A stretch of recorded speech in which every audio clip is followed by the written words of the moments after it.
registration.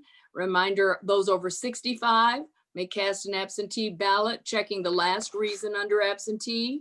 Those under 65 who have concerns about COVID must cast a mail-in ballot, which must be mailed and notarized. The absentee ballots for those over 65 do not have to be notarized.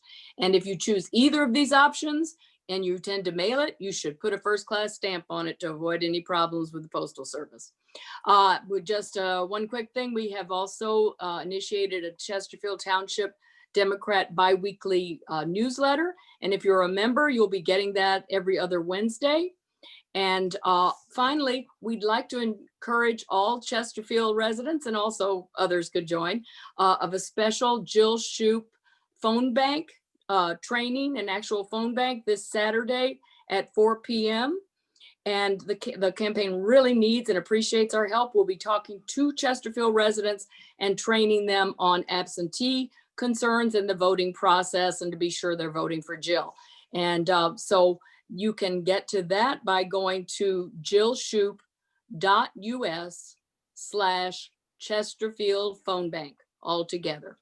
And also, we wanted to tell you tonight, we are having no candidate statements, but if you would like to see what the candidate opportunities are, you can go to stlouisdemocrats.org and find out all kinds of information from the individual candidates' campaigns.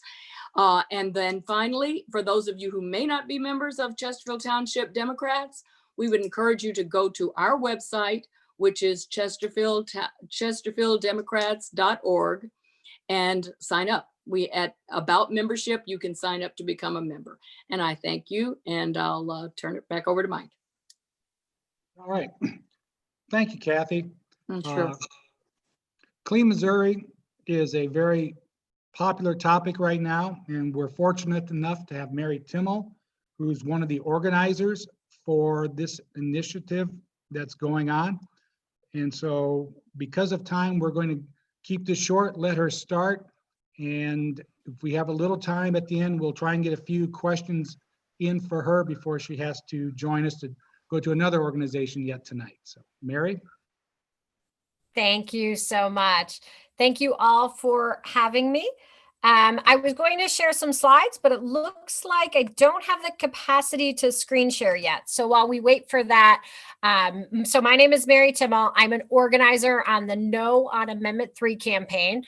And the No on Amendment 3 campaign is a coalition of organizations who have come together to fight the Politician Protection Plan, known as Amendment 3. So Amendment 3 puts gerrymandering into the Missouri Constitution by misleading and deceiving voters. And tonight we're going to be examining and exposing the dirty details of that.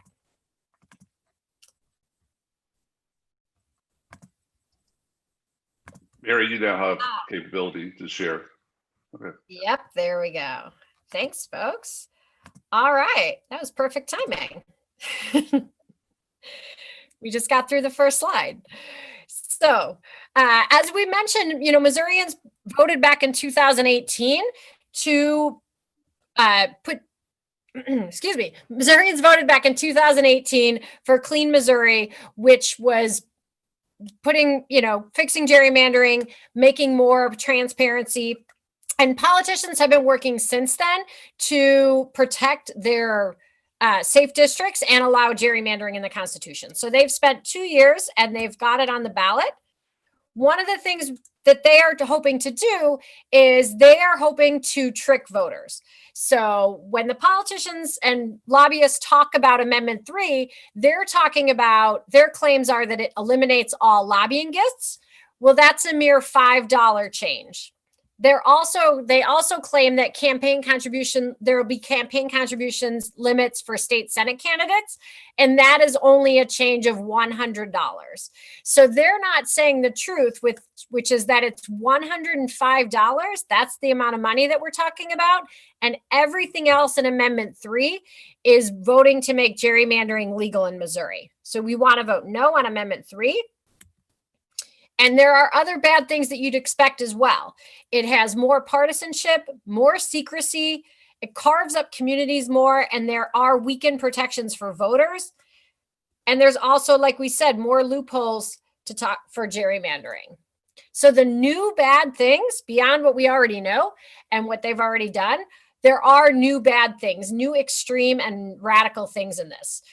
It puts lobbyists and political operatives in charge of drawing maps, and it allows them to insert partisanship and secrecy and to carve up communities behind closed doors. So all of this secrecy is in an effort to create super safe districts for incumbents. And these super safe districts make it so hard for voters to hold their elected officials accountable, which is something, again, that we have already stated that we want. So also part of Amendment 3 weakens voter protection laws, which is another reason why we want to vote no on Amendment 3.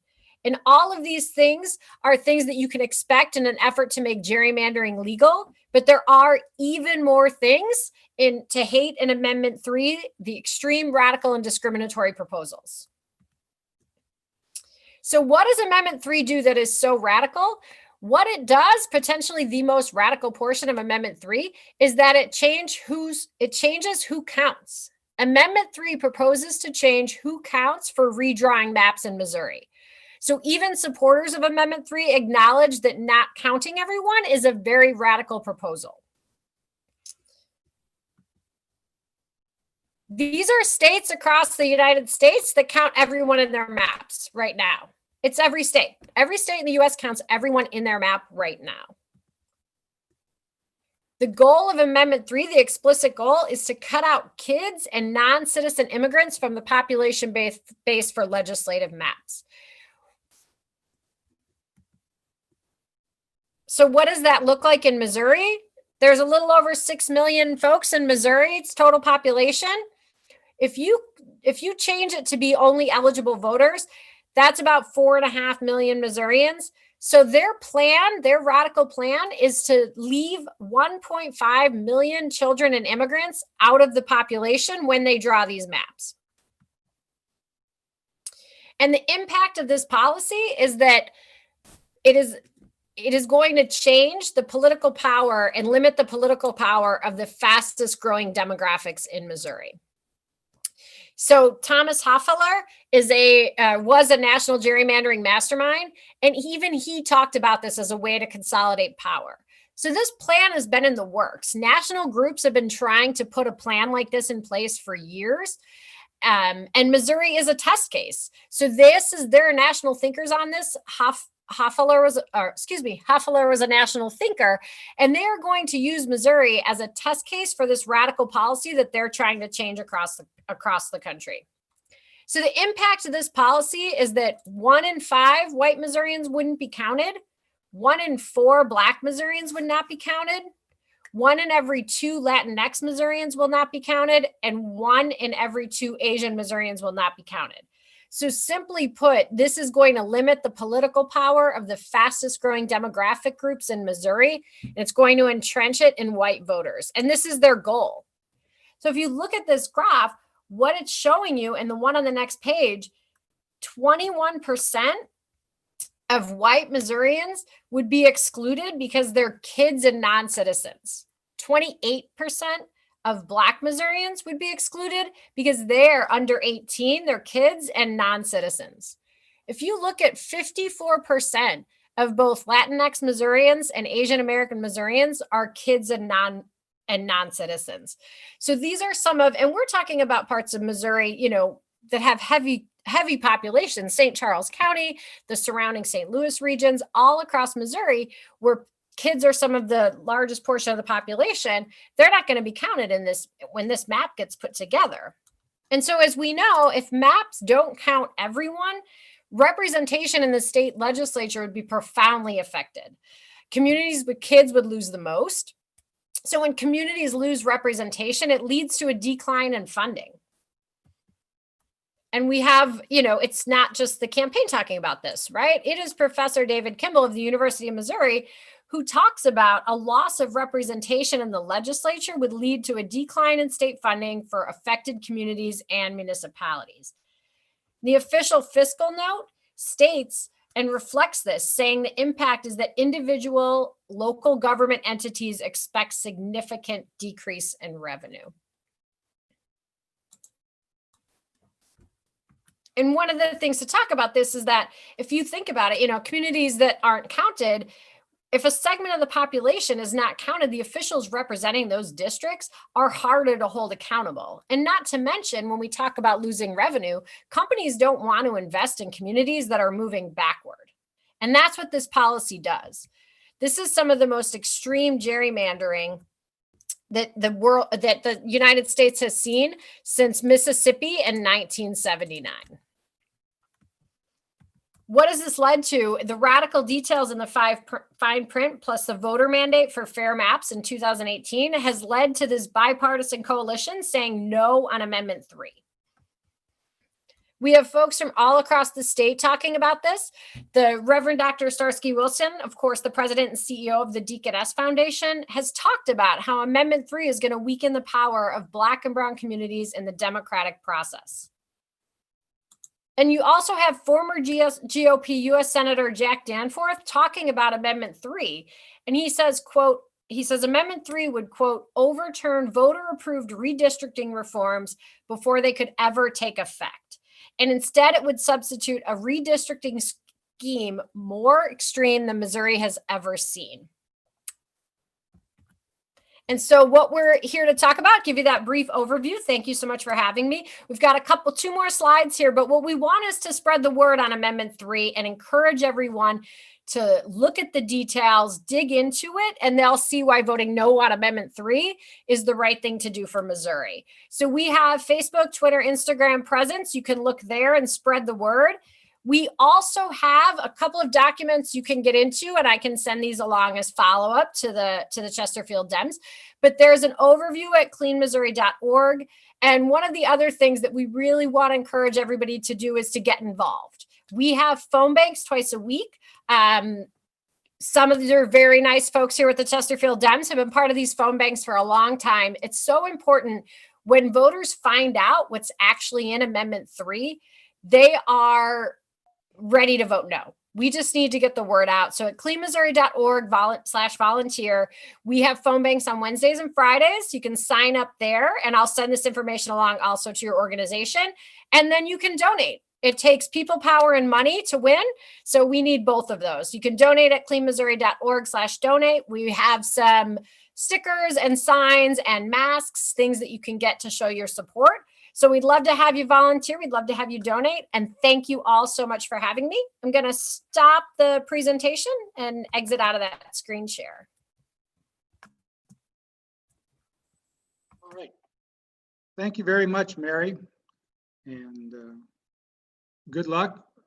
We all really want to make sure that this does not happen in our great state. Yeah. Thank you so much. You all have a great night. I'm going to read a short bio of our next presentation. Wesley Bell is the prosecuting attorney for St. Louis County, Missouri. He is the first African-American to hold this office. Wesley ran a vigorous grassroots campaign in 2018 and unseated a 28-year incumbent by a 14-point margin. As a leader in the criminal justice reform, Wesley is an advocate for ending mass incarceration, reforming cash bail, and rebuilding trust between communities and the prosecutor's office. A native of St. Louis County, Wesley was raised by a police officer father and a county civil servant mother. After graduating from Lindenwood University and the University of Missouri-Columbia Law School, Wesley represented hundreds of disenfranchised clients as a special public defender in St. Louis County. Throughout his career, Wesley has led his own municipal defense practice and served as a criminal justice professor and a municipal court judge. He served as Ferguson City Councilman from April 2015 to December 2018. And with that, I will turn it over to Mr. Bell. All right, thanks for having me. I'm going to start the discussion of reimagining public safety by discussing what we know doesn't keep us safe. And what doesn't keep us safe is just locking people up and throwing away the key. We did that for a long time. State and federal prison populations exploded. More and more people were held in jail pre-trial, and people went to prison for increasingly longer terms. and that didn't make communities safer. During the heart of the tough on crime era, we saw some of the highest rates of homicide and gun violence. In fact, tough on crime practices made communities less safe. We funneled all of our financial resources into policies that tore people apart and away from those things that build people up. And so first I want to take the opportunity to thank the Chesterfield Township Dems for inviting me again today to speak about criminal justice reform, our office, as well as the concept of defunding the police, which can be a little confusing, but I'll take some time to discuss that as well. But I will say it's time that we dramatically flip the switch on how we think about community safety. And we must invest in people, not prisons and profit. Investing in people means expanding services to those who struggle from substance use disorder or mental illness. It means providing trauma care and counselors to kids in every school, but especially kids in our under-resourced schools who come from families who lack the wealth to pay for counselors and counseling when needed. It means providing both mental health and medical services to victims of crime, both because it's the right thing to do, but also because it's one of the tried and true ways of preventing crime long-term. The tough on crime or war on drugs approach resulted in 83% national recidivism rates. In Missouri, we have the fastest growing prison population for women. 75% of women are there for drug-related offenses. 76% of those held in local jails need both mental health care and substance abuse treatment, and only 17% of people in jail are provided with those types of treatment.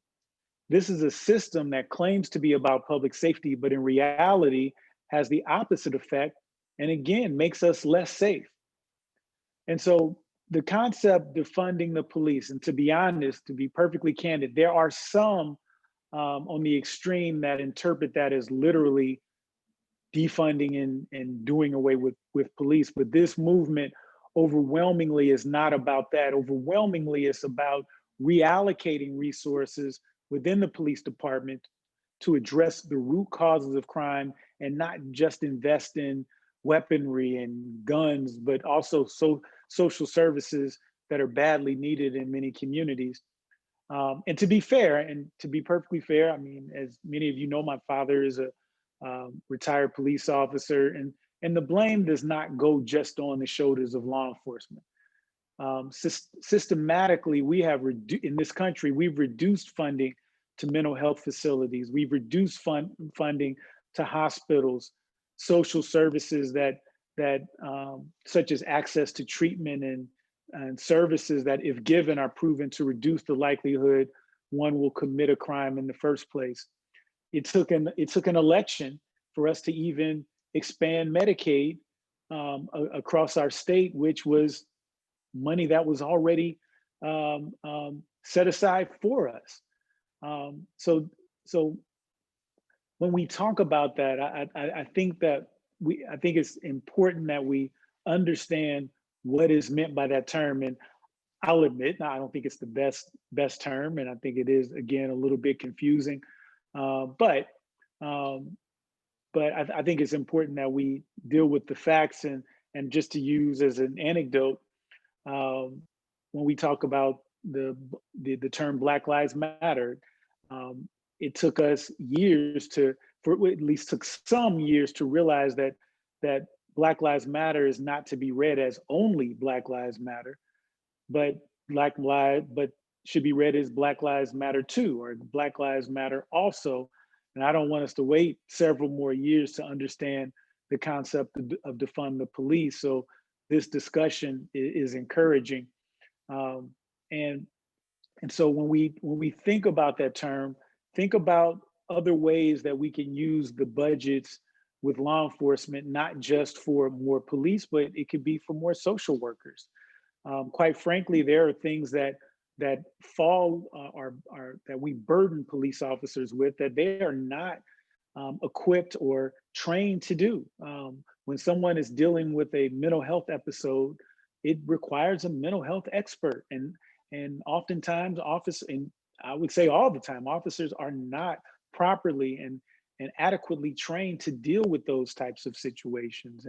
And I know that there has been a push, and not nearly in enough departments, but there's been a push to get social workers in police departments. So those are times where a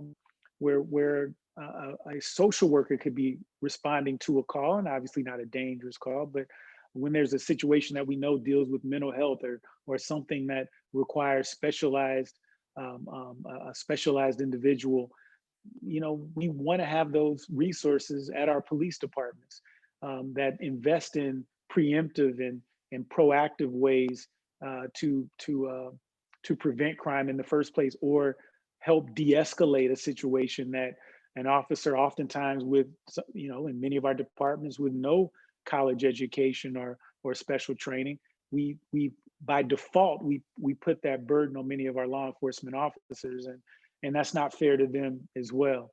And so I also look at that and how it relates to my office, and reallocating resources so we can address the root causes of crime.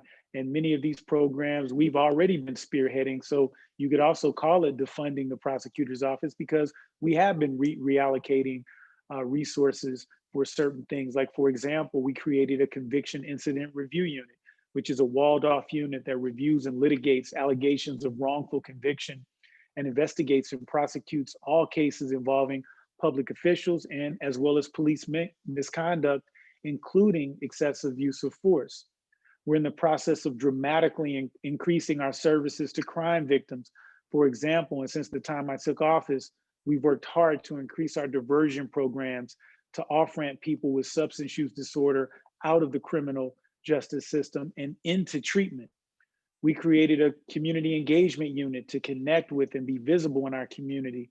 We hired the first social worker, MSW, to help connect victims and defendants to resources to deal with trauma and help them from a holistic standpoint, not just with treatment, mental health care, and substance use disorder, but also helping them with jobs. Because one thing we know about treatment is that if you give an individual access to treatment, but they don't have a job, they're much more likely to relapse. If you give an individual treatment, but they don't have housing, they're much more likely to relapse. So we created our diversion advisory committee, and we're up to about 40 community partners that can help us connect these individuals to the resources that they need. And by and large, these are at no additional cost, because these are organizations that already have funding, and they have been trying to connect to the individuals that we have a captive audience with, if you will.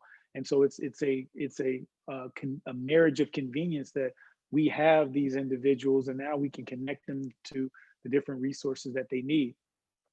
Also, we've reduced the jail population by close to 30% of nonviolent low-level offenders. That research supports that incarcerating these individuals only increases the likelihood that they'll be back in jail cells. So our jail population in St. Louis County is at its lowest levels since the early 2000s. And I think this is an important number to note, that of the jail population, only 15 to 17% make up C, D, and E felonies and misdemeanors. And let me clarify, C, D, and E felonies are generally your low-level nonviolent offenders. And so that means that 85% of the people that are in the Justice Center are there for the serious and violent offenses, because we wanted to make certain that we weren't locking people up for, they have a drug problem and they're not a threat to anyone. Locking them up only increases the likelihood that they're going to come back. If they have a job, they'll lose their job. If they have rent, they lose their housing. A single mother, a single parent can lose their children. And so it's important to us that the overwhelming majority of people that are in the Justice Center are there for the serious and violent offenses. And when we look back at some of the problems that the Justice Center, the jail has had, now with lower with a lower population, we have more resources. The Justice Center has more resources to devote to the people that are there. And so also with our cash bail policy on day one, and this is something that I talked to you all about, we changed internally the cash bail policy so that so that for example, the murderer with means is not able to purchase their freedom, while the low-level drug offender that's not a threat to anyone and just needs help stays in jail because they can't afford to get out. And now we're excited that the Missouri Supreme Court is implementing new cash bail reforms across the state. Other things, however, require serious investments by city, state, and federal leaders. So there's some things we can do, but there's some things that require investments, and our city, state, and federal leaders must be willing to stand up against powerful corporate interests and actually invest in the things that build people up and keep communities safe. So now as the country reckons with decades of flawed policies, this is the moment to be accountable, to be transparent. It's the time for leadership. And so when I think about the question, what is public safety and reimagining public safety, indulge me in a short anecdote. People ask me all the time, how do you like the job? And honestly, it can be kind of a love-hate type of thing. And I can sum it up with one example. When I meet with a family that's lost a loved one or suffered, or a victim that's been victimized with a serious crime, and our office is able to give them justice and closure for the loved one that they lost, this is the greatest job in the world. And when you can't give that closure, it's probably the worst job in the world. So in closing, as you all know, I had to make a call that was one of the most difficult calls that I've ever had to make as an elected official. And it was much harder for that family to hear and process, and it was difficult for many in this community.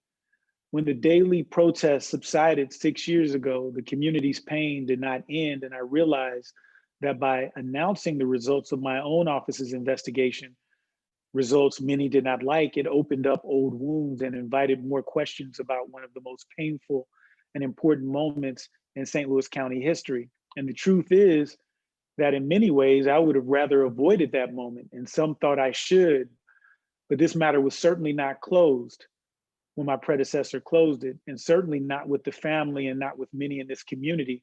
And in the end, I owed them total honesty, and I owed this community complete transparency. No hiding, no playing politics, just the truth. And that doesn't mean that everyone's going to be happy with my decisions or this office's decisions. And honestly, I'm not always happy with the decisions, but leadership is about trust, trusting that leaders are making those tough decisions and telling the truth straight up, no matter the backlash and no matter the personal cost. Elected officials should not make decisions based on what's popular or about what makes for a good soundbite or headline. They should make decisions based on what's right, even when it hurts. And that's how we build trust. And trust is the load-bearing foundation of a truly just criminal justice system and how we achieve public safety. And it shouldn't just be about safety in certain zip codes or the favored or the wealthy or politically connected. But when we reimagine public safety, it should be for everyone. Thanks again for giving me an opportunity to speak, and always happy to take questions. Thank you very much. I've got a question sort of in a couple of parts here that was sent in advance. So give me pardon or hang in here with me while I read this. Do you have any insights into the recruiting process for police officers in St. Louis County?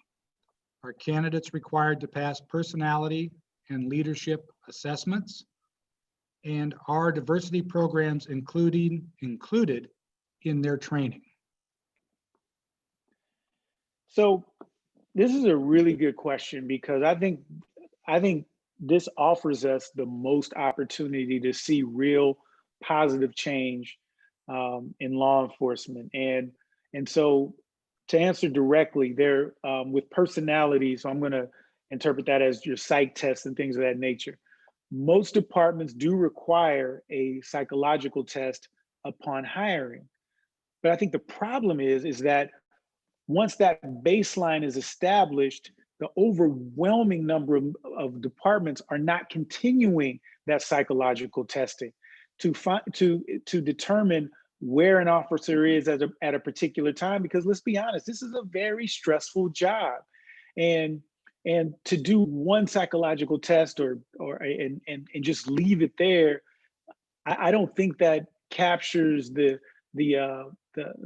don't think that does us a I think that does a disservice, if you will, as far as what we're trying to accomplish for individuals who are dealing with traumatic situations every single day. And let's just be honest, let's just be clear about that. That is a traumatic job. And without the investment in, it's not only psychological and personality tests, but also therapy.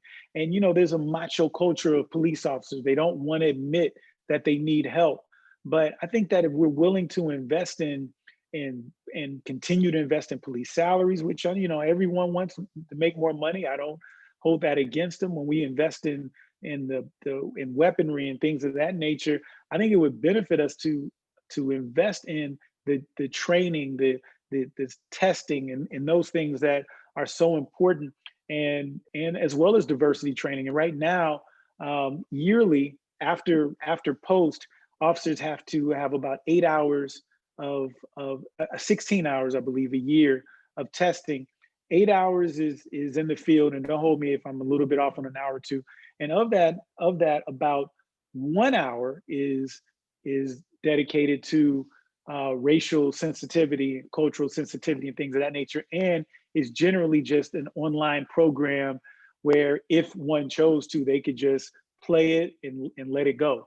And I think we have to be more deliberate and intentional about addressing these types of issues, because we're dealing with people with officers, many of which aren't required to have any formal college training or college education or anything like that. We're talking about many people out of high school, and I think we should reinvest in those types of things.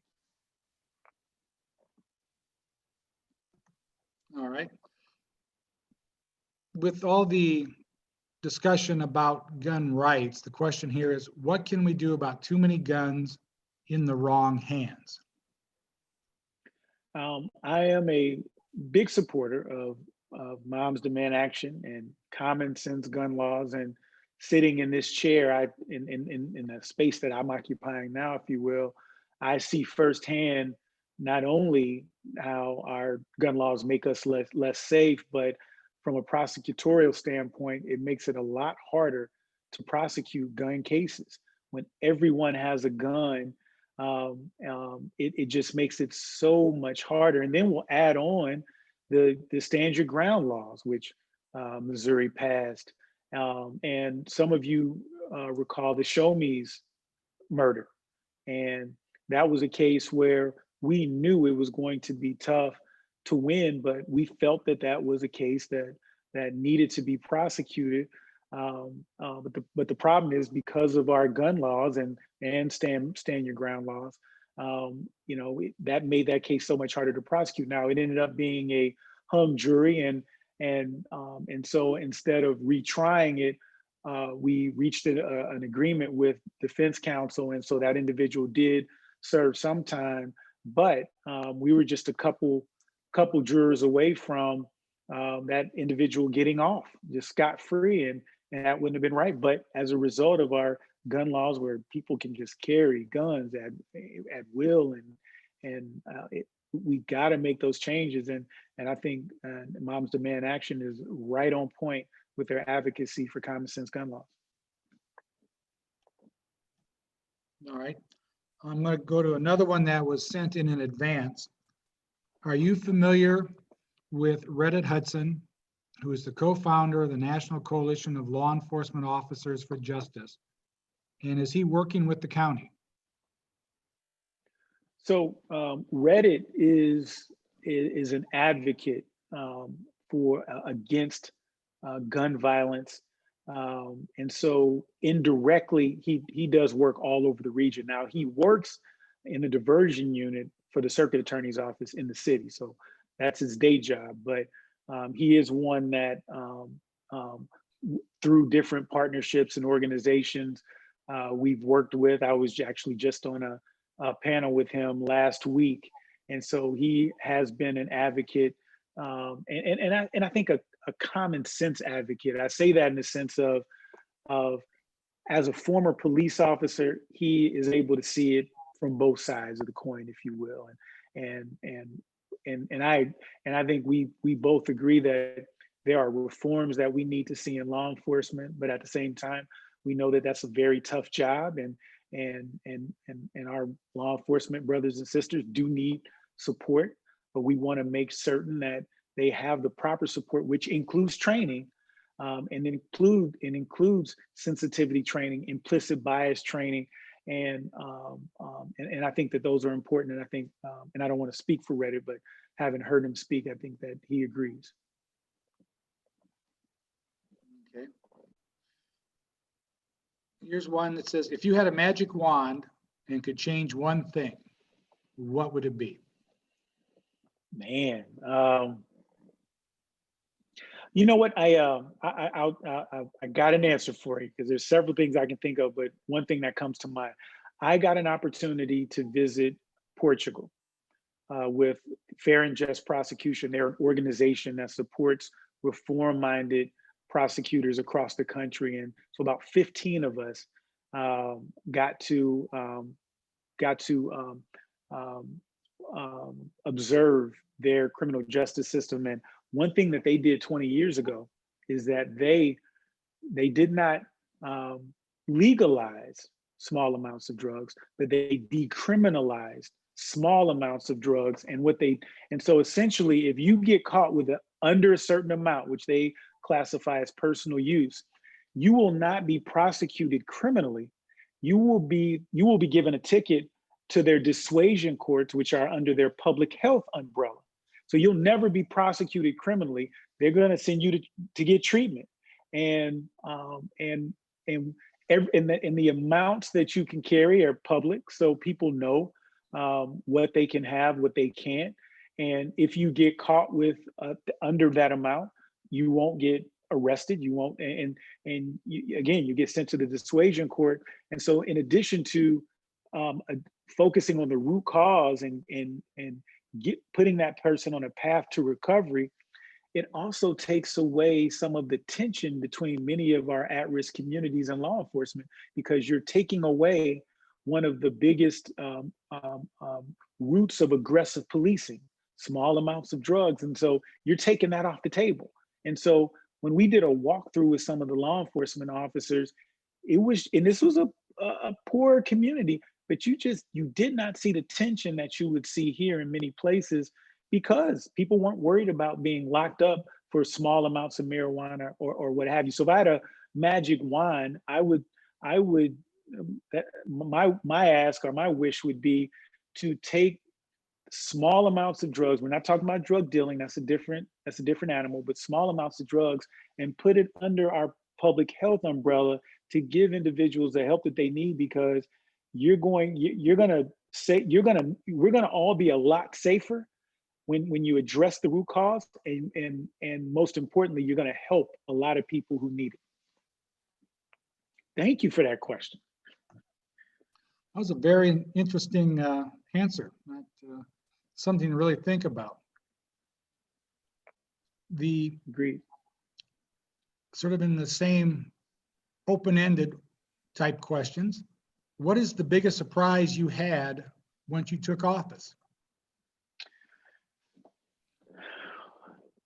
I would say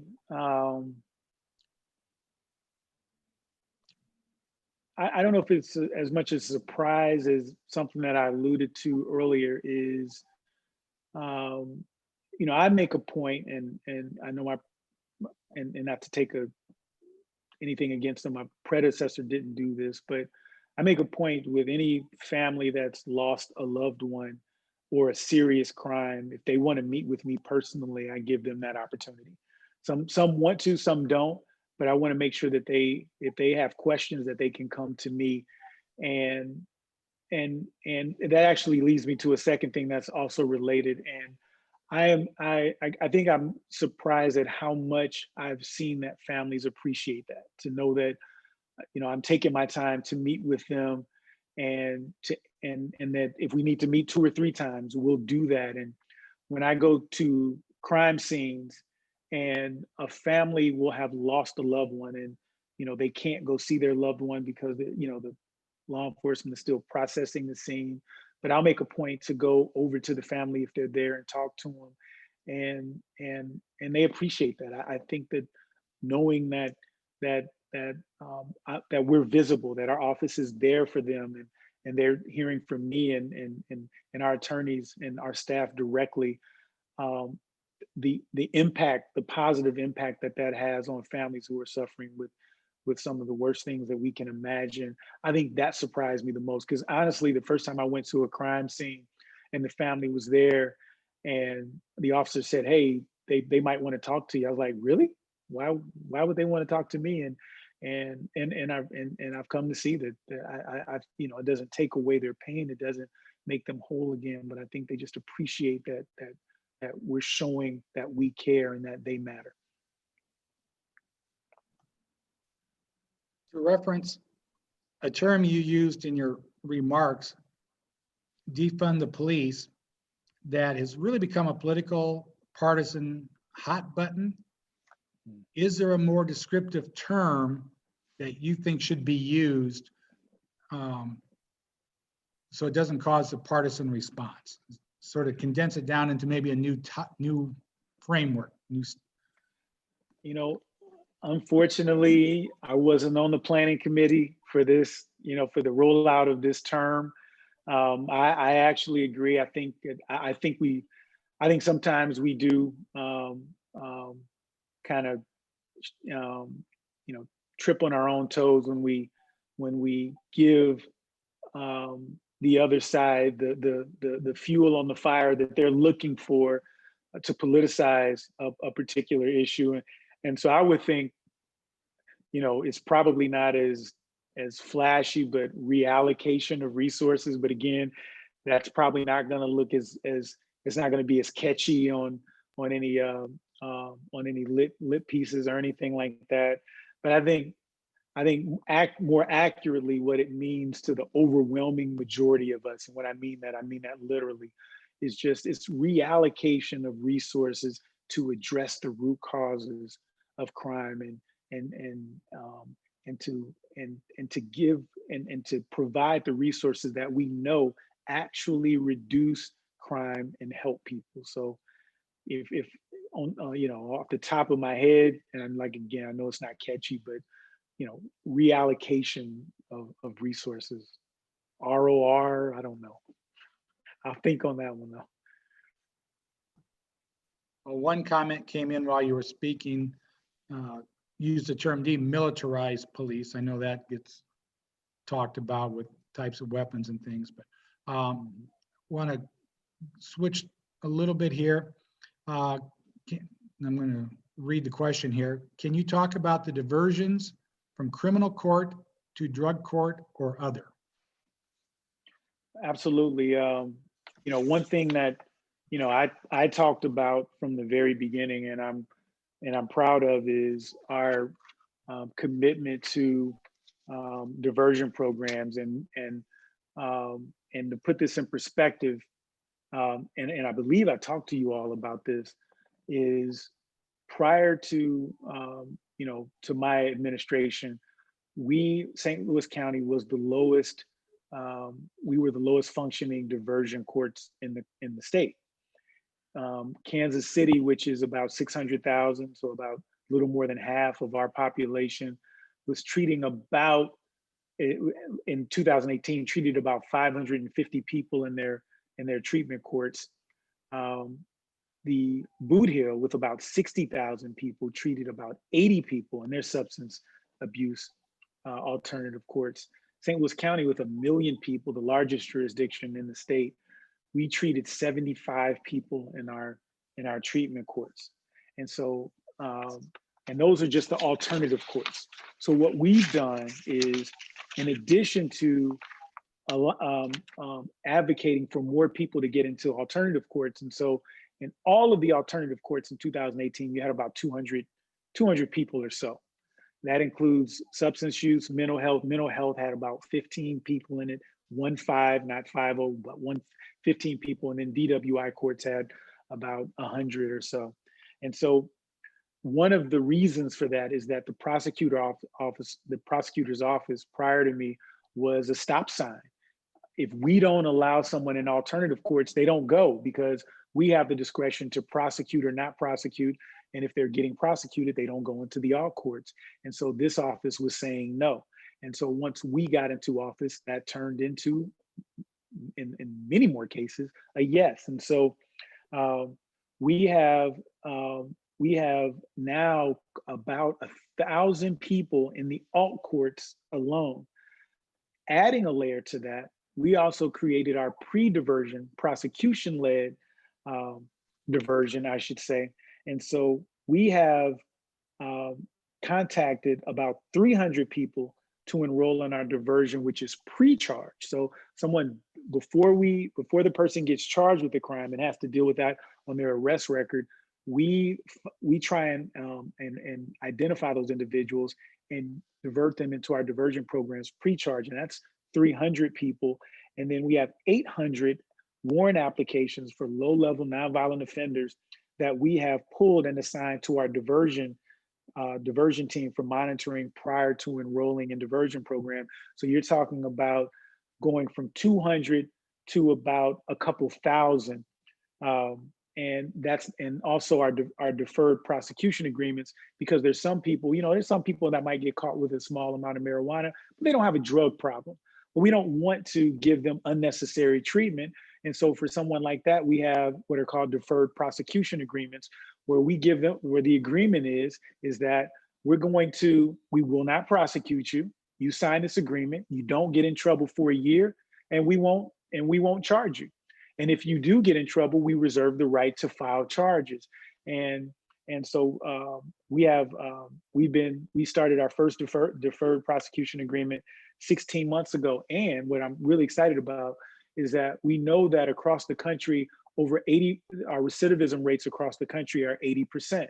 What we also know is that when you give a person access to these kind of resources, the recidivism rates drop. And so thus far, of the people in our diversion program, not one of them has had another contact with law enforcement. Now, we know that's not going to stand. We know at some point, the recidivism, we're going to have some people who reoffend. But when we look at 80% recidivism rates and the direction that we're heading, it proves what we already know in case studies across the country, that when you give individuals the support they need, they're significantly less likely to reoffend. It saves us money and it helps people. Okay. Well, we have two more suggestions: smart fund the police and refocus the funds for people who want to. Smart fund, I like that. I like both of those. Okay, much better than mine, by the way. We have a little bit of a long one here, so bear with me. With all the municipalities in St. Louis County, plus all the policing agencies in the county, the state, and the country, has there been any discussion about standardizing hiring practices, training, and performance review across all the entities? I would say good luck with that. We have 88 municipalities, 55 police departments, all with their own culture and government. And in order to, that kind of standardization is going to have to start in Jeff City with legislation. And so, obviously the police departments do not answer to me, so I can't dictate their policies. We can influence their policies by our policies, but I can't force them to do certain things, such as those types of things. And so I'm not aware of any significant conversations being had. I think we all know about the Better Together and how that flopped. But I think that there are some opportunities to have those discussions, but it's going to either start one of two ways: with conversations with those municipalities and getting them to move in those directions that we know that they need to, or legislation from Jeff City. And I'm not as confident that that's going to happen with a super majority Republicans in the House, Senate, and the governor's mansion. Well, it's been submitted as a specific question. I'm going to make it a little more general. Just to educate us, what is the qualified immunity for officers, and how does that work? So qualified immunity is essentially a protection for officers against, and many public officials against lawsuits for actions that happen in the course of their duties. And there are arguments on both sides. And the one side of the coin is that if you allow police officers and even prosecutors for that matter, to be sued, then you're going to have a hard time getting anyone, you're going to have a hard time getting people to do their jobs, just to be perfectly honest. If you're worried about being sued for, for the way you might interpret the law or something like that. And so now the other side of that is that when we see these abuses, and more recently we've seen in the news with particular law enforcement officers, there should be some accountability. And if you have a plumber who screws up a job, usually no one gets harmed seriously or killed, but that plumber still can be sued. And so the argument on the other side of the coin is that in such a serious job where a person's life can be at stake, that there should be some accountability for serious abuses. And that is a tough one.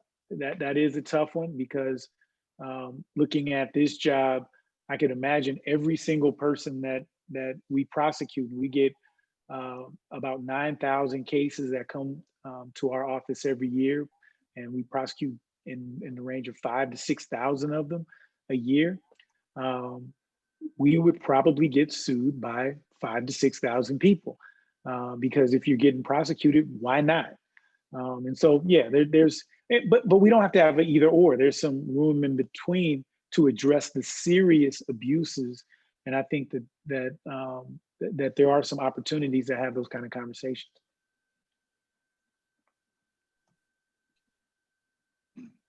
Another one here. Can you talk about your office and any existing community outreach programs? Yeah, absolutely.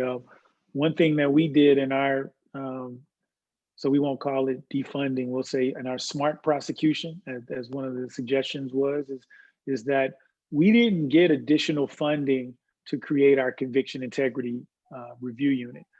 But I believe that your budget decisions reflect your values. And so we repurposed positions to create that unit, because I think it's important that if we're going to lock people up, we need to have some safeguards in place to make sure we get it right. And to also have a walled off unit that investigates not only public misconduct of public officials, but also law enforcement misconduct. Because when you're working with someone and they become friends, you're not going to be as objective with your friends. If you tell me my mother committed a crime and show me video, I'm not going to believe it.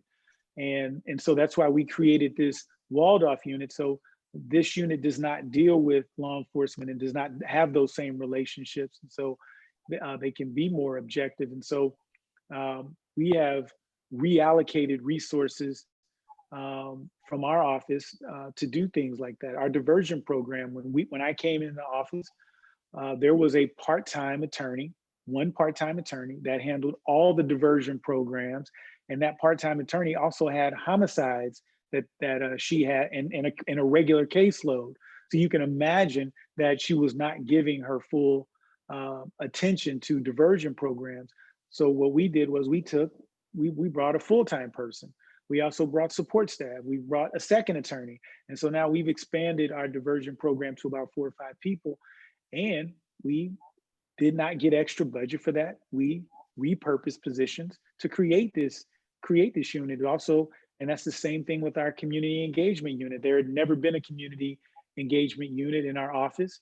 We took one of those, our other positions, repurposed it, and created a 2-person community engagement team. And quite frankly, I'd like to expand that. But I think that was an example of us being smart and recognizing our values, because I think it's important for us to reach out to the community and be visible and answer questions and remove the curtain behind the criminal justice system in many respects.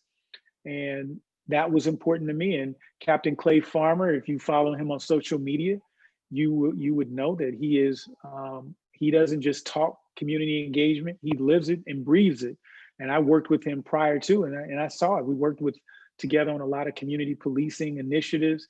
And this guy is tireless. He doesn't sleep, and he loves being out in the public and represents our office well. I'm proud to have him. We also have a young lady on that community engagement team, Taylor Bush. And so we have, and because that's important to us. And so that's one of the things that we were intentional and deliberate about, and I'm proud of. All right. I have one remaining question in the Q&A box, which I think this person speaks on behalf of everybody, and it says, thank you for all your efforts and activities so far, and we do really appreciate the service that you are doing. I don't see any more questions. Wesley, did you have any final comments you want to say? You know, I do want to thank you all for the last comment. You know, this is a tough job, and just like the criminal justice system in general, it only works when we have trust with our elected officials. And I appreciate you giving me the opportunity to come and talk and share the things that we've done. I'm really big on not overpromising. And so the things that we talked about in the campaign, we have kept those promises, and we're building on it. And I appreciate that. And I always want to be accountable. And so I may not always get it right. And if I do, I want to know so we can get it right. And I appreciate that. And I appreciate all of you for being so active. And because we got a uphill fight, and in November, we have to turn out. I know that wasn't the question, but we have to do it, and we got to make a change in DC and around the state as well. Thank you very much. And to all of those who have joined us tonight, thank you for joining us. As we've talked about, it's very important that we stay involved, that we talk to our friends, family, neighbors. We need high participation in this year's election. We try to have very relevant information available for you on our Facebook page, so please look for it there. There is some postings about the mail-in versus absentee ballots that Kathy talked a little bit about earlier in our program. And if you have any questions, of course, you can also go to our website, chesterfielddemocrats.org. And with that, I thank you all for joining us. Be safe and have a good night. Thanks a lot.